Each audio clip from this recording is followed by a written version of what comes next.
Merci beaucoup. Alors j'ai enlevé le masque du coup parce qu'on m'a dit que j'étais plus audible ainsi, mais j'invite évidemment mes collègues à mettre le masque car c'est obligatoire dans un lieu clos et je pense que c'est à nous de montrer le bon exemple. Madame la maire, vous avez déclaré l'état d'urgence climatique le 4 juillet dernier. Vous avez précisé que vous ne souhaitez pas mettre en opposition la crise économique et la crise écologique et je souscris bien sûr à cette volonté. Il me semble cependant, Madame la maire, que les grandes oubliées de ce débat sont les politiques sociales et solidaires, en particulier auprès des jeunes et des plus défavorisés. Les associations caritatives ont littéralement soulevé des montagnes pour apporter du soutien, souvent vital, à des familles et des personnes isolées et des jeunes qui n'ont pas eu, pendant le confinement, les ressources nécessaires. Je tiens à les féliciter et à les remercier évidemment au nom de mon groupe et je ne doute pas, Madame la maire, au nom de l'ensemble de notre Assemblée. Si d'ailleurs vous souhaitez qu'on les applaudisse collégialement, je pense qu'on peut ainsi marquer la reconnaissance de l'ensemble de cette Assemblée.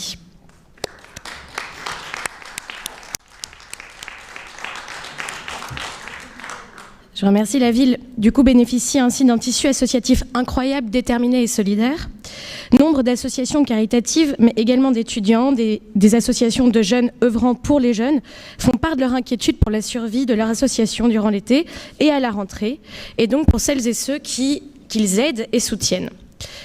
Madame la maire, de nombreux étudiants se sont retrouvés sans revenus pendant le confinement et donc dans une grande précarité. De nombreuses familles se sont retrouvées dans des appartements trop petits ou insalubres et donc en grande précarité.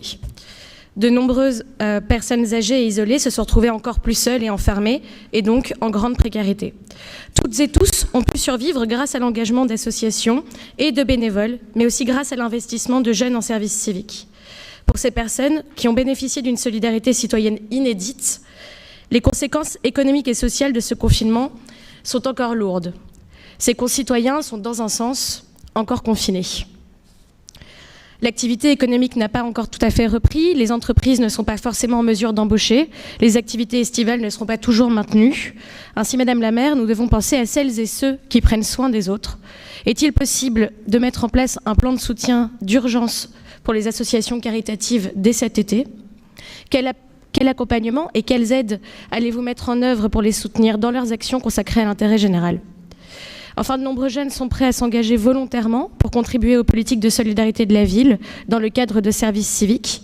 Quel plan et quelle politique allez-vous mettre en place pour leur permettre de s'engager et pour développer le service civique à Strasbourg ?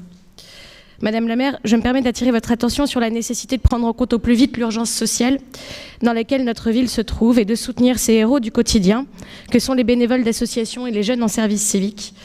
Il s'agit là de savoir comment notre municipalité veut prendre soin de ceux qui prennent soin des autres. Merci.